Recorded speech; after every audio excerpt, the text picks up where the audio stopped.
All right, I think we're going to get started. Welcome, everyone, to Cache Valley Oasis. I'm Amy Wingert, and I'm going to be your host today. You may notice this really neat set piece behind us that hasn't ever been here before. The Utah Festival Conservatory of Performing Arts performs here, and it's a group of 8 to 12-year-olds, and they performed Anything Goes, and it was fantastic. So we're really glad to be sharing a space with such creative minds and with the arts. So welcome. Today we have a really exciting program. Can I get a raise of hands of whose first time it is? Oh, quite a few. Welcome. Well, that's great. So Cache Valley Oasis is a secular community dedicated to social interaction, intellectual exploration, and humanitarian service. We encourage respect for all beliefs, and all are welcome here.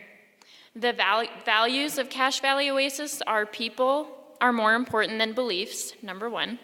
Reality is known through reason. Meaning comes from making a difference. Human hands solve human problems. Be accepting and be accepted. So everyone is welcome here, and thank you for being here today. You can find our events and follow our happenings on the Cache Valley Oasis Facebook page. So if you haven't already, go ahead and like the page so you can get our updates about what's going on. Friday, April 22nd, we're going to be having a Building Bat Houses for Earth Day event. Jaleese Ballard is going to be leading that event. And bats are a critically important part of our ecosystem and serve as one of the checks and balances for nocturnal insect control. Many Northwest populations have declined by up to 40% due to habitat destruction or direct killing by humans. So if you're interested in creating a safe habitat for these animals and increasing the insect control in your yard, please join us. The cost of each bat home will be about $10. You can find all the information online on our event page. Also, our next Sunday meeting will be April 24th. We'll be hearing from John Bonner, who is a licensed clinical social worker in Salt Lake. So we'll be happy to have them. Today, our musical guest is Sam Pond. Our community moment will be given by Amelia Gutke, and our featured speaker is Jenny Morrow. So we're so happy to have them here. So first we'll have a musical performance. We'll have the community moment, another musical performance. Then Jenny will speak, and we'll finish up with the musical performance and have a little break in this room off to the side. So Sam Pond, he is a Cache Valley native. He graduated from USU with a bachelor's degree in psychology in 2009, and he's currently a behavioral specialist at the early education program. He's been playing the guitar and singing for 12 years now, and in 2014, he won the KSM Music Songwriting Contest, which is a big deal here. So we're happy to have him with us today. So help me in bringing Sam up to the stage.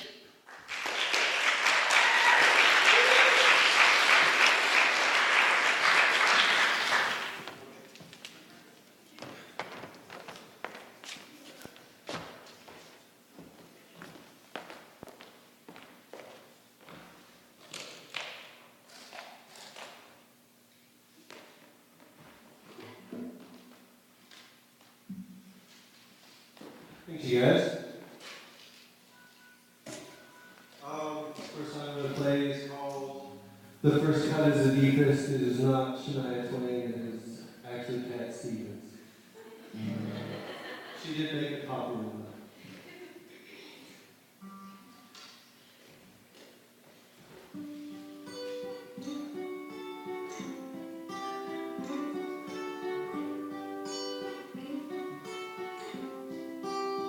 I would have given you all of my heart.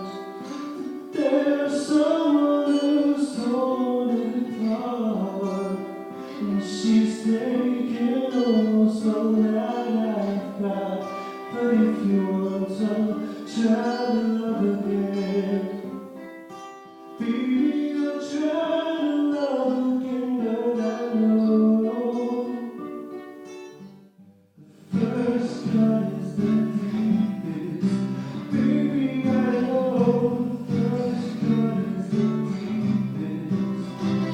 When it comes to being lucky, she says, when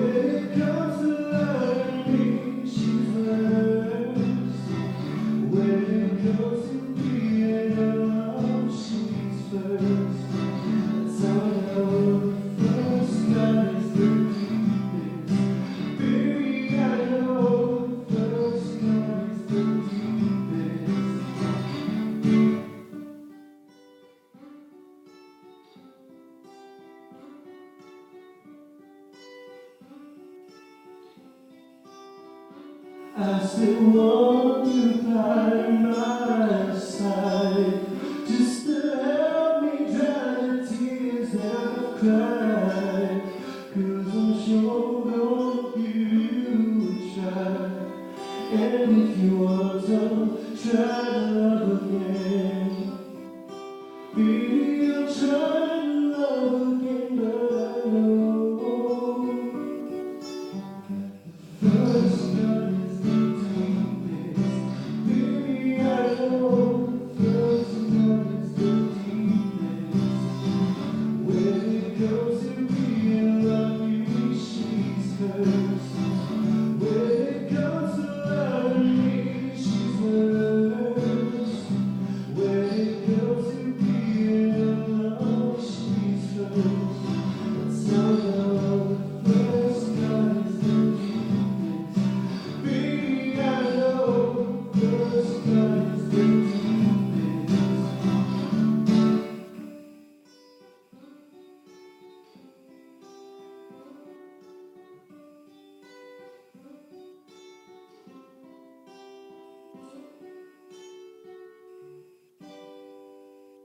Thank you.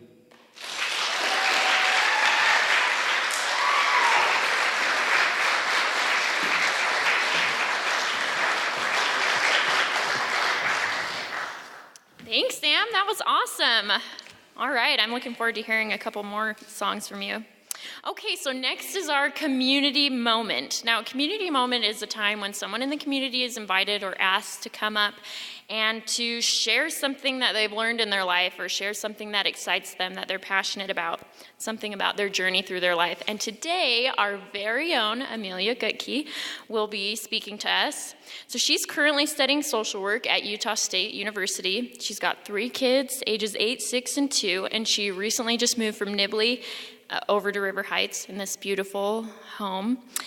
She enjoys cooking, listening to podcasts and audiobooks, working out, having fun with her friends and family.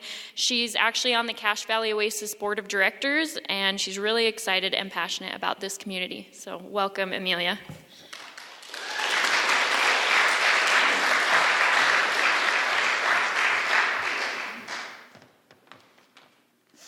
Hi. It is so fun to see a lot of new faces today. I was going over in my head my introduction. I totally forgot that I gave her one already, so she already basically gave my introduction. But like she said, I'm Amelia Gutke. I've grown up most of my life here in Cache Valley. I would say I'm a Loganite. I moved here when I was 7.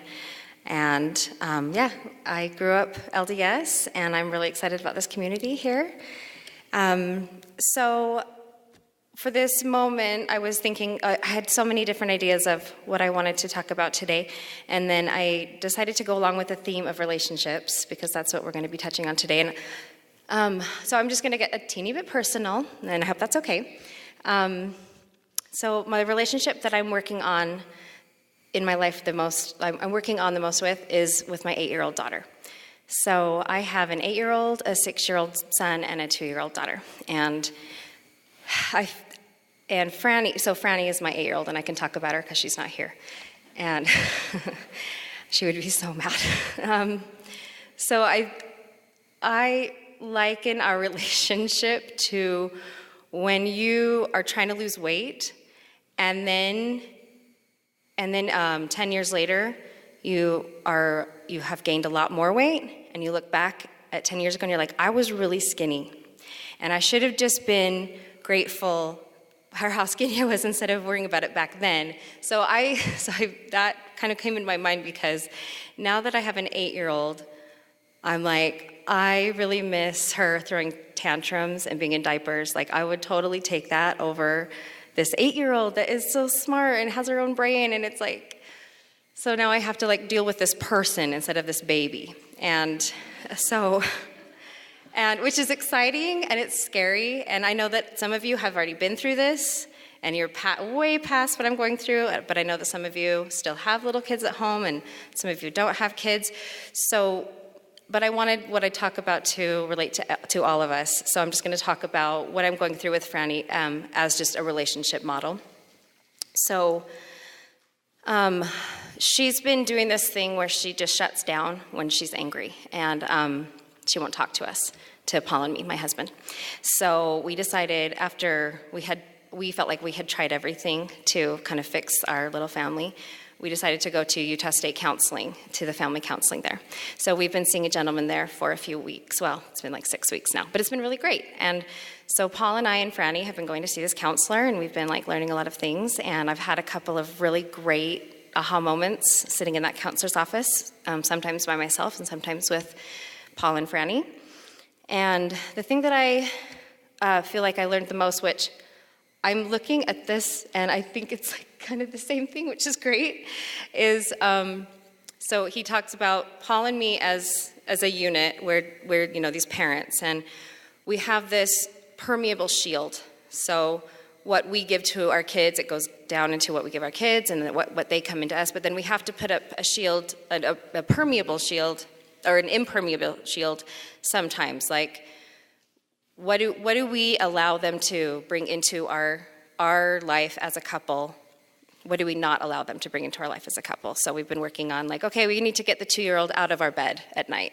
And I'm not ready to do that yet because she'll freak out, and that's not good. So, the little things like that we are, trying to figure out how to balance in our home. But the biggest thing that I've learned through this process with our counselor at Utah State is that I'm not teaching my kids to be kids. I'm not, like, everything I want to teach them, and I want them to be obedient, and I want them to do what's right. I'm not trying to teach them to be who they are now. I'm teaching them to be adults. Like, that's my ultimate goal, is for them to be adults someday. And that's why I make them say please and thank you. That's why I make them, clean their rooms and be clean and be courteous and kind and be respectful to adults, all these things. That's the biggest thing that I've learned, is that I grew up in a huge family. I have 9 siblings, and my mom did the best job that she could. And so I obviously she wasn't perfect. And I look back on everything that I want to take from her parenting style, and I've, incorporated those things into my parenting style. And then, of course, I want to be better. I want to be better than that. I think that's the point of life, is to be better than, better than before, better than our parents before, or our grandparents. We want to be better.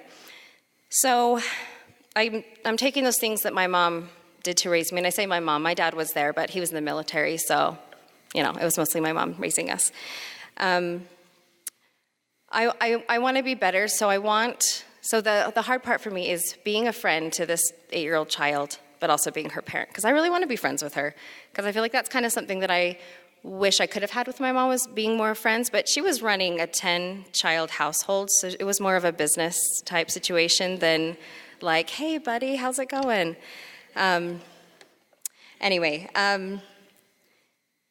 So what I feel like I've learned about this, going into these meetings about Franny, about relationships in general, is what do we need to give to the people in our lives? What do we need from them?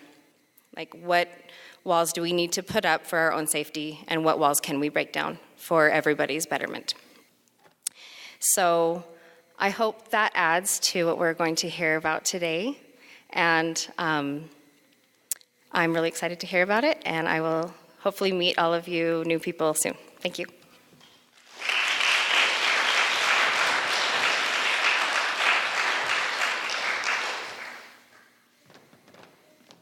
Thank you, Amelia. Thank you for sharing with us. She always has great insights, and thank you for being vulnerable. Okay, next, our featured speaker, the main event. Jenny Morrow is here. Her presentation is called 3 Secrets to Having Happy, Healthy Relationships, Even When Beliefs Are Different. And I think among this group, we all have those relationships in our lives. I know I do. And so I'm really looking forward to her presentation. So Jenny is a licensed marriage and family therapist and a relationship coach. She loves helping clients to up-level their relationship to include more joy, more freedom, more honesty, more love, and more fun. Jenny's excited to announce that she will be releasing her first book in May titled, I love this, Yes, she wants you, a successful man's guide to unlocking the female mind and turning her on. I'm excited to pick that one up for my husband. No, I'm kidding. Jenny also hosts a podcast called Ask an Ex-Mormon Therapist, where she answers questions of those who are going through a religious transition. She's been working in the field of relationship development for nearly 10 years now and has sat in over 9,000 sessions with clients. Relationship development has been the greatest adventure of her own life, and she is thrilled to share some of what she has learned and practiced with herself and clients. So without further ado, help me welcome Jenny to the stage. And I'm going to be passing out this handout she asked me to pass out.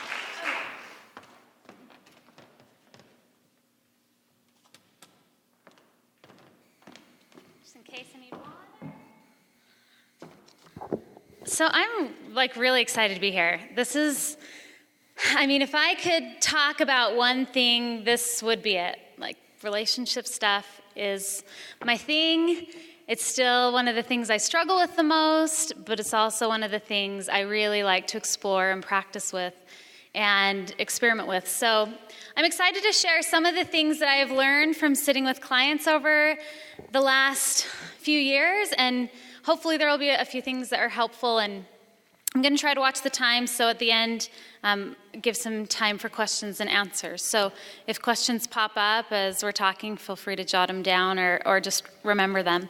And I put together some slides late last night because I wanted to have this chart on a slide, but then I couldn't figure out how to get the chart on the slide. So I did slides with just other things, and then the charts on your paper. So hopefully we'll all come together, and for those of you that are visual learners, maybe this will give you a way to kind of imprint some of this into the brain. I'm really excited to talk about 3 secrets, 3 ideas to having happy, healthy relationships, even when beliefs are different. So I'm kind of curious, has anyone ever felt afraid to share their idea or perspectives with someone they love? Has anyone ever felt frustrated that you and someone you love sees things differently? Oh, good. It's a good topic then. Has anyone ever thought that if only you believed the same way, then things would be better? Yeah. So, and I'm not only talking, and I'll have you go ahead and go to the 3rd slide.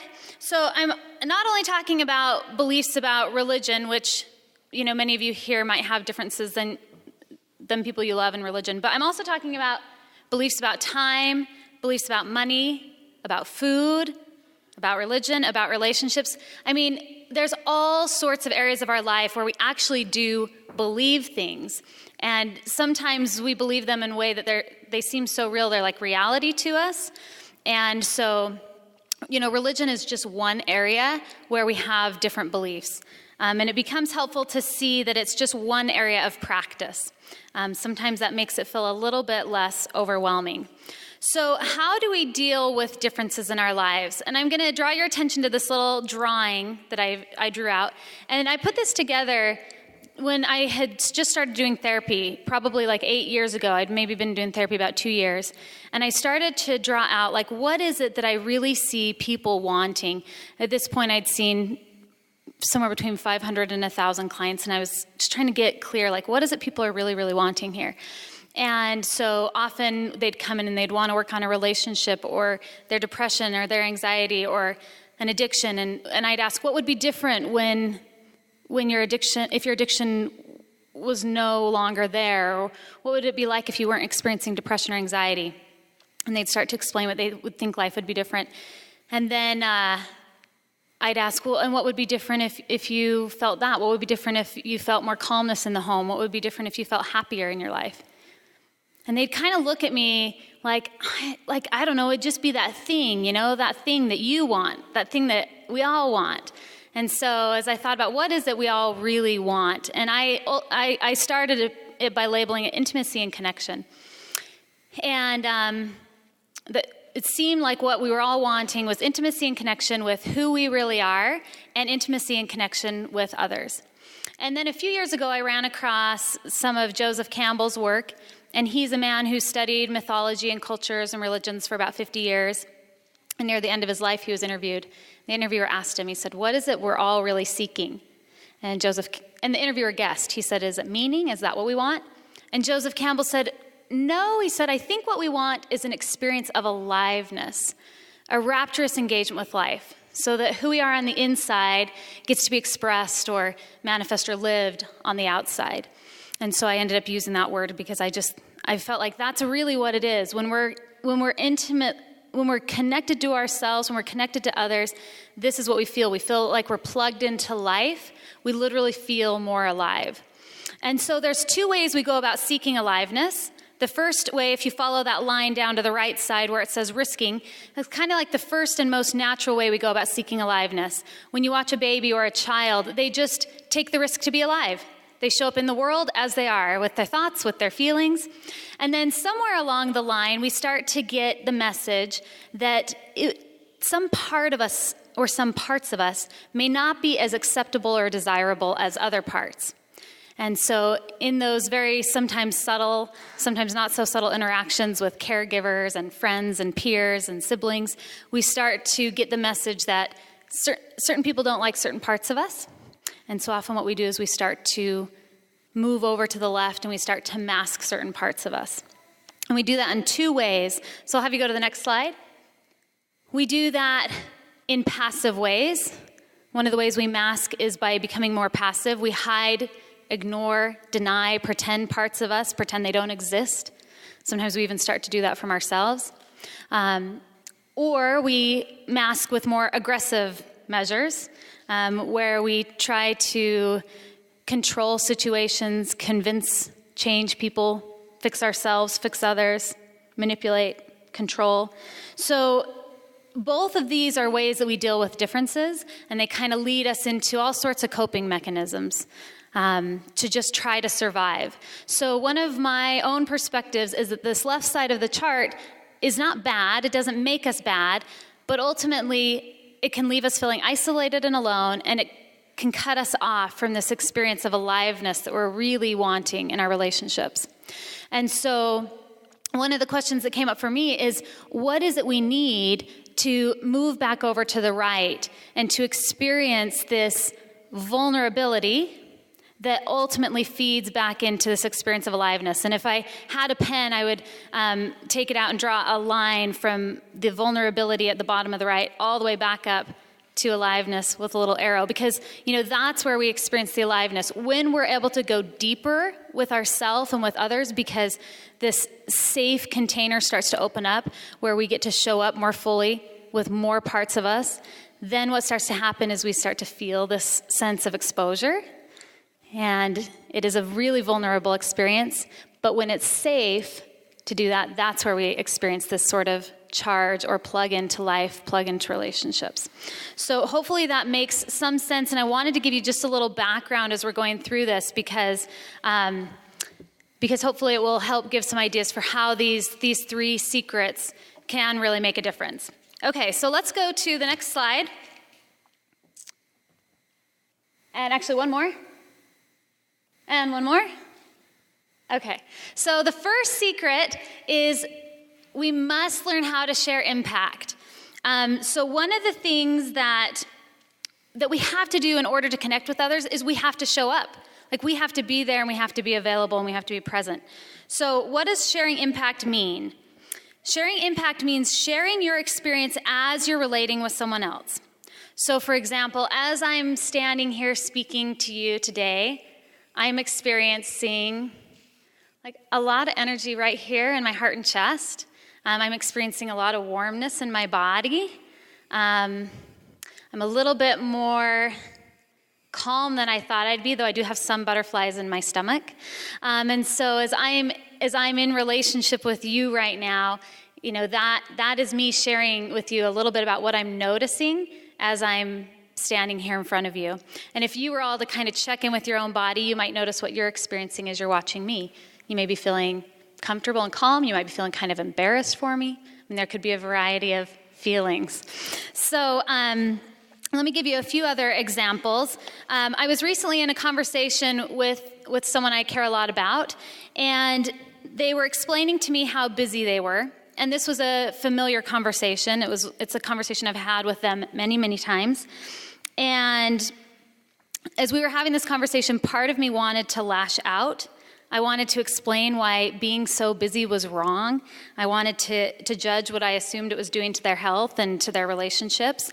I also wanted to try to defend my position and why I try to manage busyness in my life. But since I was practicing these tools, I started by simply sharing impact. And I said to her, I notice that as you're talking to me about how busy you are, I'm starting to feel suffocated. I'm noticing it's harder to breathe. And it may sound easy to say that, but I will tell you in that moment, I was a little shaky. And it took me 30 seconds to a minute to get up the courage to even say that. And the reason is because it was different. It was different than the normal pattern that we would play out, where I would either get passive, I'd pretend I was not feeling anything about it, and I would just try to comfort her, or where I'd get aggressive and I'd use my anger as a weapon to judge her and to try to convince her to change. And so the interesting thing is that when I did something a little different, so did she. In this situation, she actually suddenly got a little bit shy, and she acknowledged that her choice maybe was having some adverse consequences. She explained a little bit more clearly why she was choosing what she was choosing, and it was really helpful. It gave me more information to better understand her decision, and it just helped me feel more compassionate, even though it wasn't the decision I currently wanted to be making in my own life. So we don't share impact to change or fix another. We share impact to be in relationship. And so I don't want to freak anyone out who does not feel ready to do this yet. I want you to know that there can be steps, and a good place that you can start is by sharing impact with yourself. It's by starting to practice no longer being passive with your own self, no longer pretending you're not feeling what you're feeling, no longer stuffing it down or ignoring it or denying it or pretending it doesn't exist. It's also no longer being aggressive, no longer getting stuck in shame towards ourselves or getting stuck in using something to help us avoid the feeling, using weapons of blame and anger towards ourselves. And so maybe what I'll do is give another example here. So this last year I was at dinner with some friends, and the dinner conversation turned towards a story of a woman who was in their faith, who was in kind of a violent situation and ended up living, and the conversation was turning towards how God had protected her. And I noticed that as they were sharing the story, I began to feel angry and tense, and then I felt ashamed. So I thought, why do I need to feel angry about that? So they want to believe that God protected someone. What's wrong with me? Why do I have to feel angry about that? And I didn't really understand my anger. I felt confused. I felt conflicted. Since I'm practicing all these tools, I attempted honoring my anger, but the shame and the conflict didn't dissipate, and I didn't have the courage in that moment to share my anger out loud. So I did fear in that moment it would come out as a weapon of aggression, and I chose passivity instead. Though I think I did end up saying something kind of intense. I don't remember what it was, but the good news was that this time I really tried not staying passive with myself.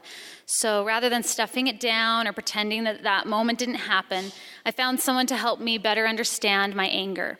And I've been doing this work, with other clients now for about 10 years, but there are still times I get stuck because I still feel ashamed about certain feelings I have. I still don't want to feel certain things. I still don't want to have certain thoughts in my life. And so finding the support can be a really important part of the process. And I was able to find someone who could help me sit with my anger, who wasn't going to help me fuel it as a weapon, but could help me understand how my anger could benefit me. Because ultimately, my perspective is that all of our feelings are information for us about us. And so anytime we dismiss any part of us, we really miss out on getting to know ourselves better and being able to get into our own power and live the kind of relationships and the kind of life that we want. So even if there are situations where we're not yet ready to share impact out loud, we can start practicing acknowledging impact to ourselves, noticing what relationship experiences are like for us, noticing what conversations are doing to us. And And ultimately, if nothing else, that starts to help with our relationship to self. And from there, it becomes a lot easier to start to do it with other people. Okay, so secret number 2, I'm going to have you keep going until we get to secret number 2, right there. Okay, perfect. So secret number 2 is explore and release judgment. The reason that sharing impact doesn't always go so well is that often underneath it is judgment, and often underneath it is still this desire that, well, if I share impact, I want you to change, okay? So judgment is that thing that we sometimes do where we make the other person good or bad or right or wrong, or we might make us good or bad or right or wrong.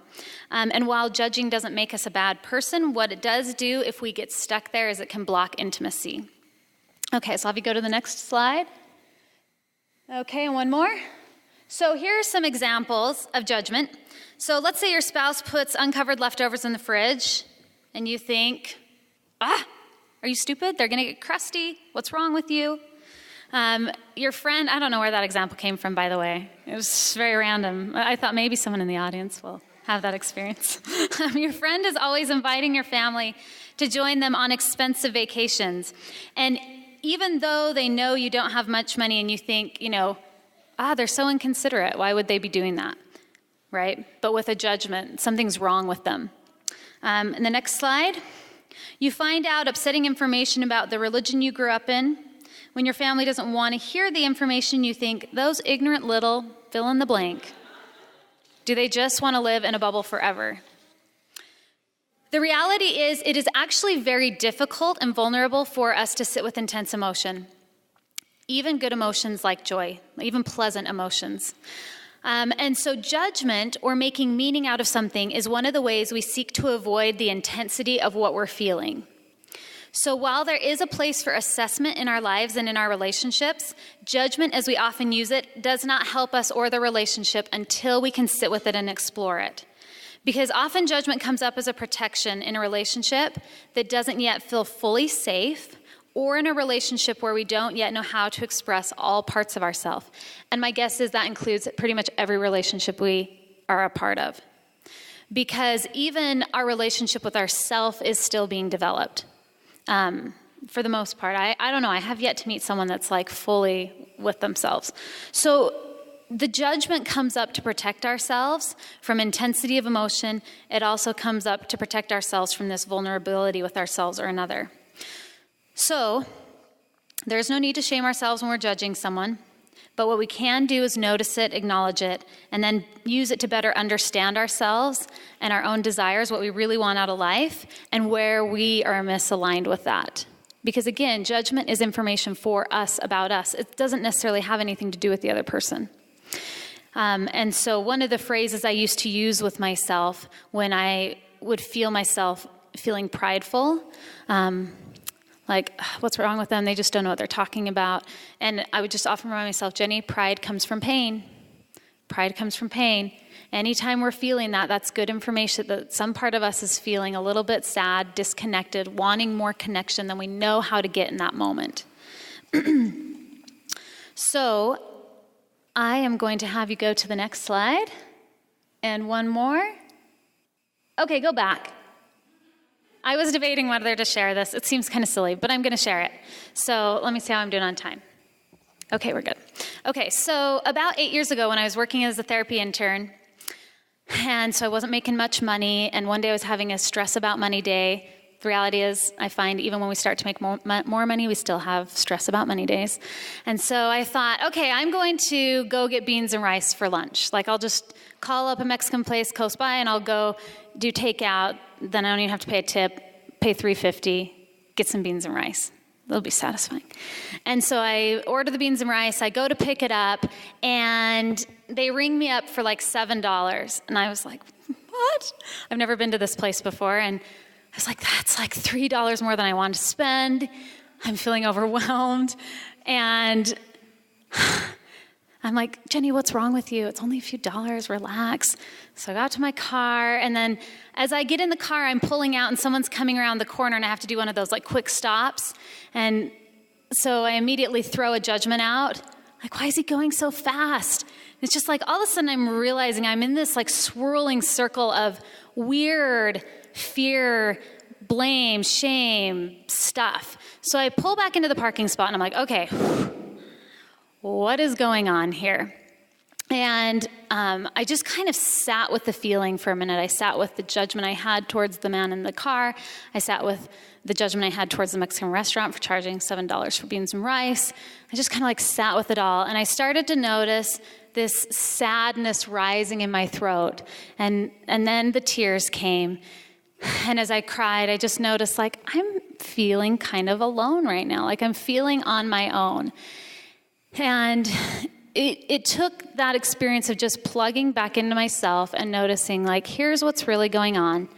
And from there, I could make some better decisions to re-engage and connect with people. But, sometimes we're just not even clear what's going on for ourselves. And so again, the judgment can bring us back to ourselves. It can be a really beautiful channel to find ourselves again. But sometimes it's just being able to slow down, sit with it, say, wow, I'm judging what's really going on. Because ultimately, even if that person changed, would it really get me what I want? Even if the Mexican place only charged $3 for rice and beans, or even if that guy had been going slower, was it really going to fix what was going on for me? Okay, go to the next slide. So I just really love this poem by Rumi. It says, out beyond ideas of wrongdoing and right doing, there is a field.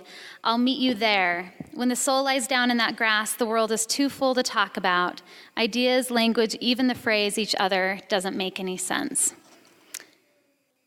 Okay, are we ready for secret number 3? Okay, secret number 3. It does take 2. So the third secret to having happy, healthy relationships, even when beliefs are different, is that it takes 2.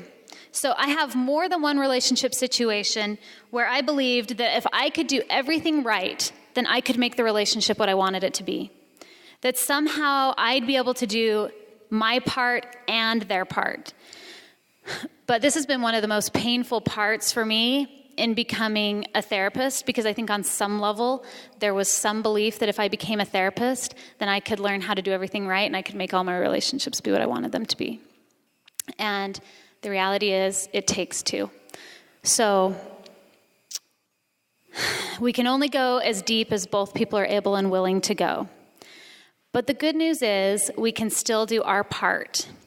And it's always worth doing the first 2 steps. It's always worth sharing impact and releasing judgment, ultimately, if we want to have good relationships, because that's still our part.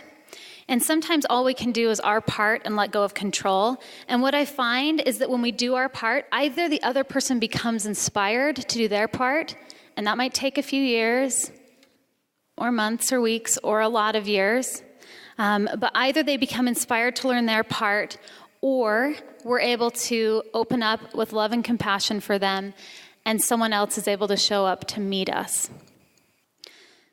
So the only way to ultimately get there, the only way to get to happier, healthy relationships is to get there right now. It's to do your part in the relationships that exist today, and to let go of assumptions of what people will or won't be able to do.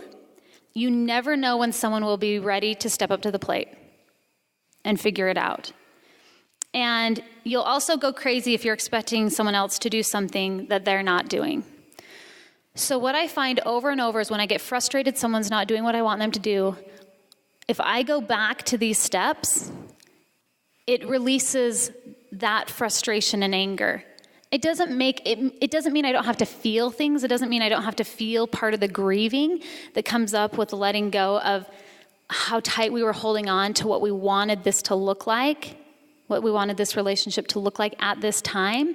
But what starts to happen is we do our part, and then we let ourselves feel the emotions that are there, and it's able to start to let go. It's like it leaves all this space for people who really can show up and do their part too. And it's really a really powerful process, even though it's also really scary and terrifying sometimes. So those are the 3 secrets to having happier, healthier relationships. And I hope that those ideas will be really helpful.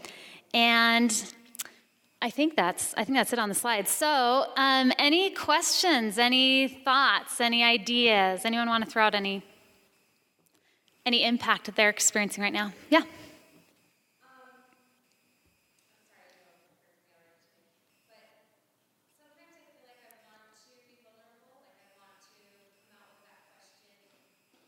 Which question?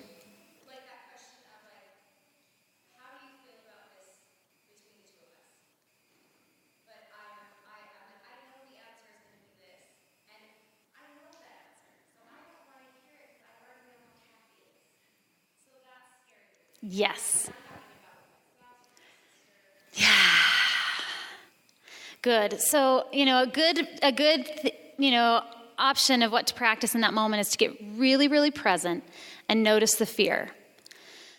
Wow, this is what it feels like to want to know what they're feeling and simultaneously feel afraid of what the answer is going to be.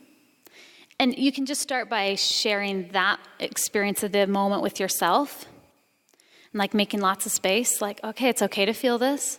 It's okay to feel both curious and feel afraid. And then when you feel ready, you can start to say that out loud. Wow, I'm noticing I'm wanting to ask a question because I am feeling kind of curious, but I'm also feeling really afraid. Does that make sense? Really good question.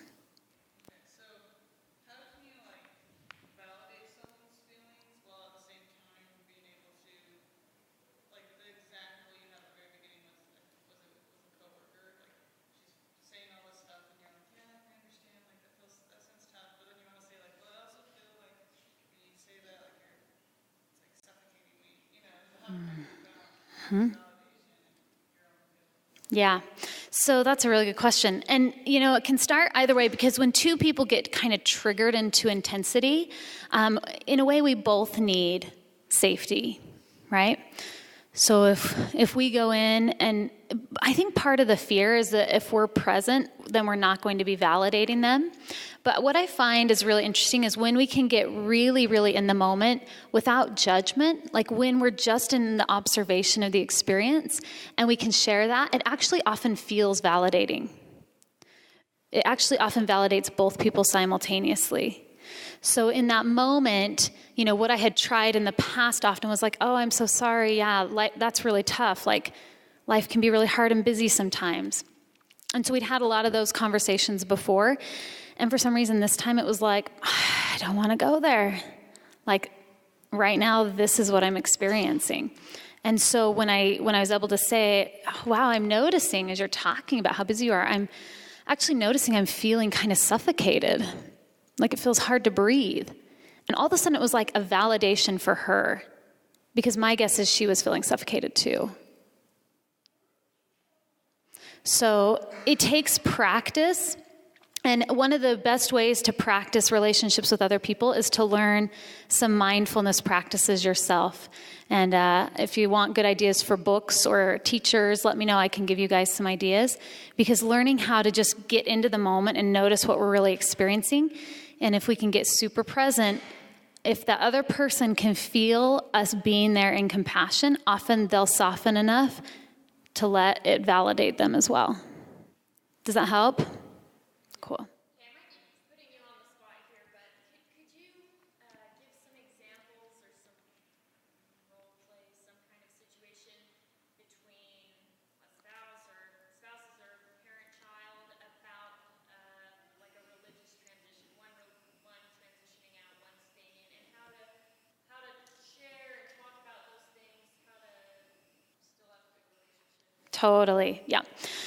So, and this one's tough because religious transition often goes from where you once were on the same page with belief, and it was considered a core belief, to being on different pages with what's now considered a core belief. So the first thing to acknowledge is emotion can get really intense really quickly.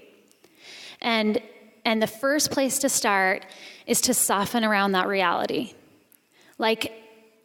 The minute we start resisting that, the minute we want it to be easier and not feel so intense, and that's the minute things just can get out of control. Does that make sense? But if we can go, oh, Like, this is so hard right now. Like, this feels so scary. It feels so intense. And if we can just really, really practice softening around the fact that there is intensity there, then that's one of the things that can help us start to go, okay, and what's the real problem in this moment? What is the real fear? If I'm transitioning out of this perspective that I once had that we both shared, what is the fear for you? What is the fear for me? Often what happens, they start to share their fears and we get defensive. Like, that's not what's going to happen. And, but if we can just stay with it and just acknowledge, like, there is intensity and that's okay, then sometimes it just kind of like comes up. The fear is spoken, the intensity is felt, and then it can release. And then more clarity can come forward about what the truth is. So in my own therapy practice, I teach people a mindfulness process, and it has 4 steps. And the third step is where we start to explore, like, okay, what's the truth? Like, the first steps are to create safety and space with our experience, with our feelings and everything like that. But then we get into the third step, and it's like, okay, once we've created enough safety and softness, like, I give myself permission to feel anxious in this moment. I give myself permission to have all this intense emotion going on. And often once we do that, we can kind of soften more. And then we can go, okay, what's the truth? What's the truth about your fear? What's the truth about my fear? And if you're the one transitioning and you're like all upset about someone else's fears or judgments, just know that upsetness means you have fears and judgment. And there's nothing wrong with that. It just means that's the place where you get to start exploring things. And if the other person's willing to do it, you can do it together. What I find with intense stuff is it often takes someone there to help support. So again, even in my own relationships, when it gets too intense, it's like we can't go any further unless we get some help here, because I get too triggered, you get too triggered, we can't see the truth. Like, we're just so lost in our own stuff. And usually the reason we get lost is, again, because we don't know how to validate certain parts of ourselves. So when I get like lost and stuck, it's usually because I still feel ashamed about feeling something I'm feeling in that moment. So if we can really start to like give ourselves permission that no experience we have is bad. If we feel something, if something happens and something rises in us, then that's exactly what's supposed to happen. It would be like going to chemistry lab and putting all these ingredients in the beaker and having a reaction and being like, oh, that shouldn't happen. It's like, well, of course it should. It's like the exact thing that should happen with what you just put in there. And we might go, it's not what I wanted to have happen, so maybe I need to tweak some things, and like, what did I maybe put too much of in or too little of? So it's kind of the same thing in our relationship with other people as we're transitioning or they're transitioning, or differences in religion, is like, if there's a moment where intensity happens or conflict happens, to acknowledge like, okay, this is exactly what was supposed to happen based on what's in our genetics, based on what's in our emotional feelings, based on what's in our life experiences. But that doesn't mean we can't sit with it and go, okay, wow, what just happened? And do we want that to keep happening? And what can be different? Does that help at all? It's not like a specific example, but I mean, that realm, there's just like so many. If anyone has a specific example you want to ask about, I'm happy to give you ideas. But really good question. Yeah.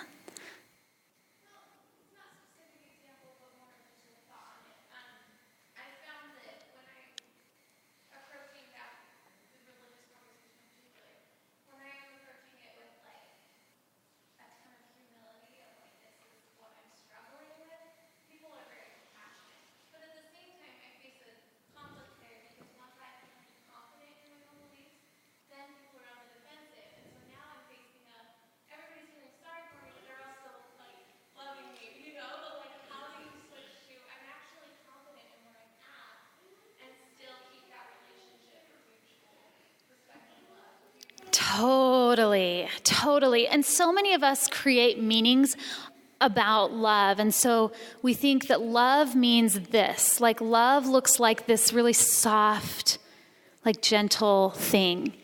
And sometimes love does look like that, but sometimes love looks like strength. Sometimes love looks like boundaries.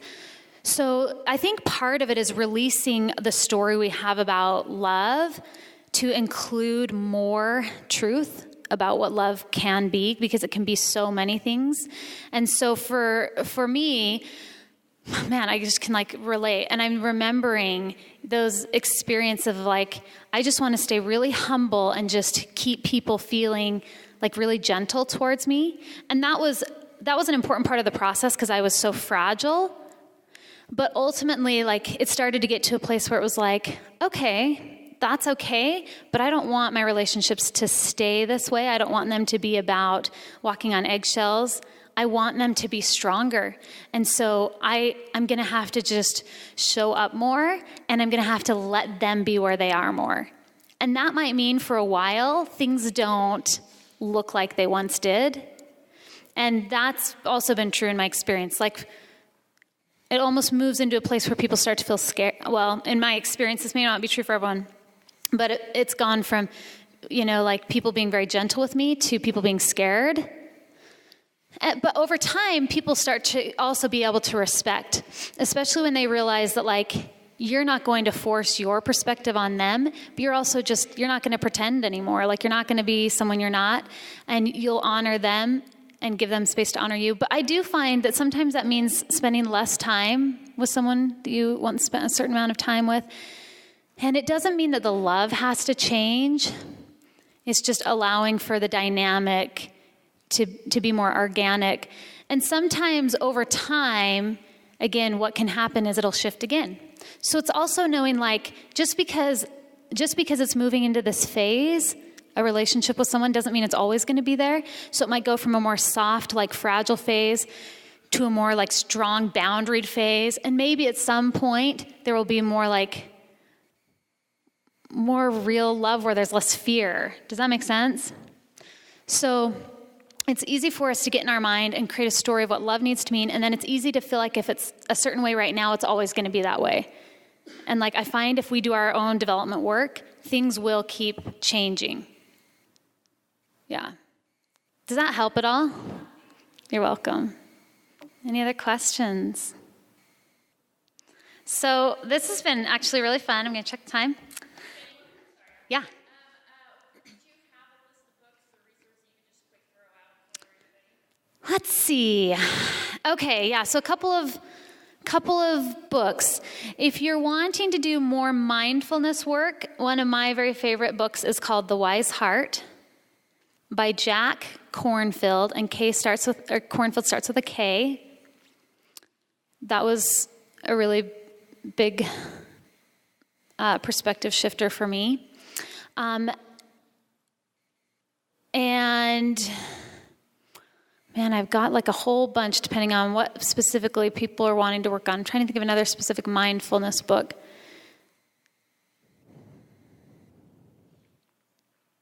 Well, this is the one that's coming up. There was one called Leaving the Fold by Marlene Winnell.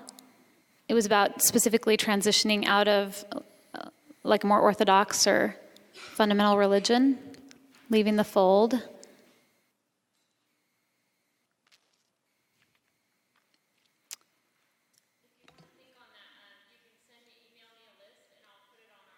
Perfect. Okay, perfect. And if anyone has any specific questions, feel free to, maybe I can give my email out, and then if you have a specific question, then I can also email books based on that. Yeah, it's funny because I've got so many, and when clients are in, I'll usually have books pop up, but yeah, nothing specific right now other than those two. Okay, good. Anything else? Good luck as you're working on developing your own relationships. I hope all these steps as you practice them will be as exciting as they are for me. But let me know if you have any questions. In fact, I'll just give my email address out right now, and you can jot it down if you want to email me any questions. It's Morrow, MORROW, .Jenny, JENNY, @gmail.com. And sometimes I get a lot of questions coming in, so my answers may just be kind of short, but I still love to get questions, and I still love to throw out ideas that might be helpful. So if you do have any questions, feel free to send them on over. So, and you can also check out the podcast I do, Ask an Ex-Mormon Therapist, and you can get it on iTunes or go to the website, and I try to answer a lot of questions about relationship development there as well. So, all right, thanks.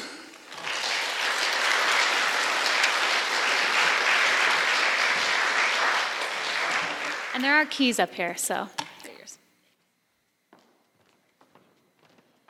All right, let's give her another round of applause. Jenny, thank you.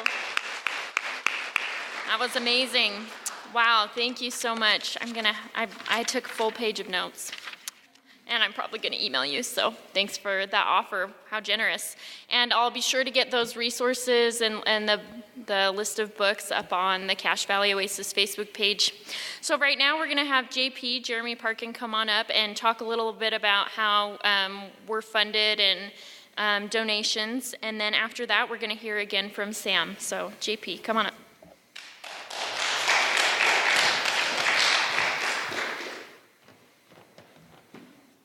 All right, for all you that don't know me, I'm JP, currently serving as a treasurer for Cache Valley Oasis. And I just want to give you a financial look on how we are today. So today we have around $300 as a group, so we're very financially sound. So you know, every time that we meet here, it's around $100. So there is a cost associated with being a member of Oasis. Now we know everyone can't donate, we understand that, and we really appreciate the time that you provide and the food for our after meetings. It's very appreciative. But during this last performance, as Sam provides us his word, we'll be passing around the donation box, and if you can donate, we really appreciate that. And being a charity organization, this is tax deductible, and I can provide you a receipt if you would like that afterwards. And one of my favorite ways to donate is actually on PayPal. We have a PayPal account. It's cachevalley.oasis@gmail.com as your address. And to me, that's a three-win system here, because you're not only donating to a great organization, one that is really blazing trails within the secular community. You can also get the tax deduction, as we talked about. And then one of my personal favorites is if you use your credit card, you get points. And so, yep, Javier, Ryan, they know what I'm talking about there. But that is an option as well. And another thing just wanted to point out is as we grow as Oasis all together, you know, I don't know if you've seen out there, but we've crossed the national boundaries and now we are in Toronto. So it's pretty fantastic. That a whole congregation decided to join us. But once again, thanks again, and we'll pass it out around. And Sam, thank you.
My bad. Had to go potty.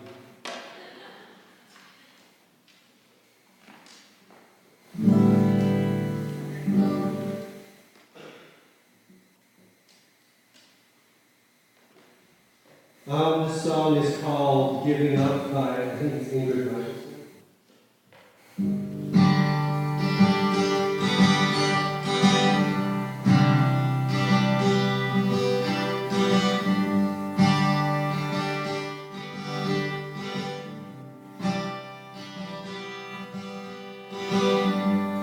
But if we stop having up all, but if the day that you turn low, there's always got some dust sink, but from now you think I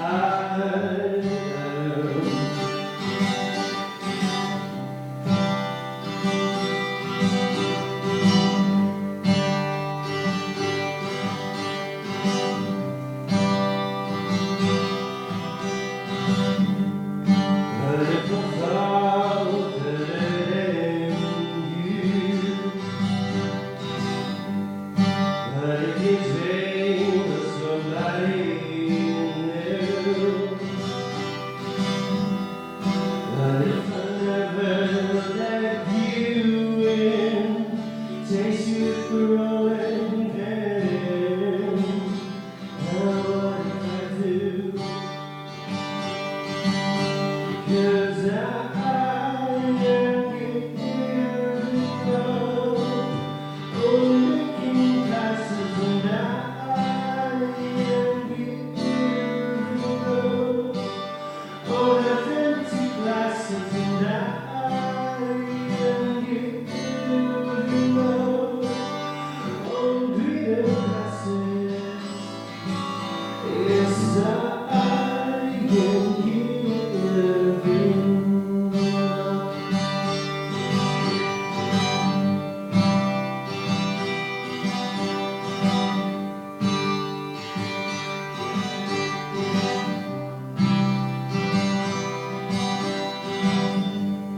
But if my baby comes home after night, but if your eyes close before mine,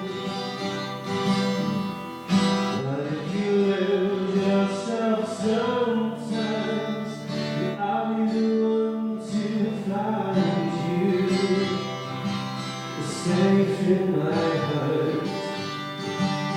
Because I am giving up, oh, making passes, and I am giving up, oh, have empty glasses, and I am giving up, oh, bigger glasses, yes, I am giving up. Yes, I am giving up.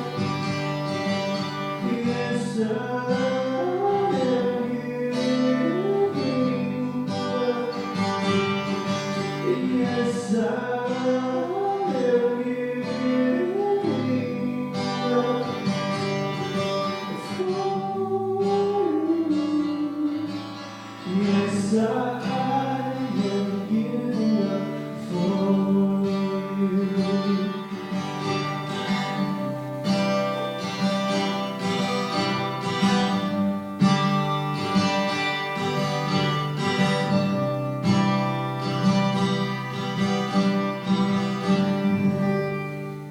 Thank you.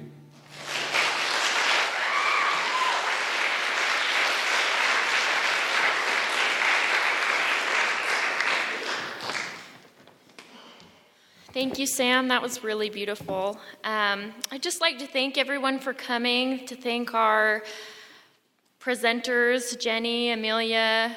Thank JP for coming up here. We're so grateful that Sam was able to make it. We're grateful that Robert Miller back here has been so helpful in helping us secure this facility and all the tech set up, and thankful that John was able to come here and record. And I'm just thankful for all the volunteers in the kids' room, and I don't know, especially today, I'm just thankful for this space and for this community. I'm from the Midwest, so I don't know a lot of people in the area. I am the longer that I am here. And having gone through a faith transition in the last year, it's just been so helpful to have a space where we are dedicated to social interaction and intellectual exploration and humanitarian service in a place that's safe. And so I'm just grateful for everyone here that makes that up. And so let's give a round of applause for everybody that's helped make today happen.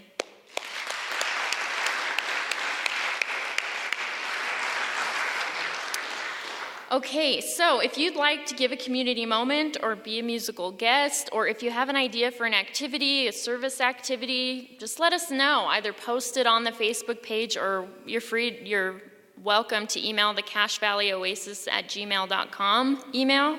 And we'd love to incorporate your ideas or to get some of you up here. And again, go ahead and like that Cache Valley Oasis Facebook page so you can see our upcoming events. And we're just going to go in the next room to socialize and get some refreshments. So thanks again for coming.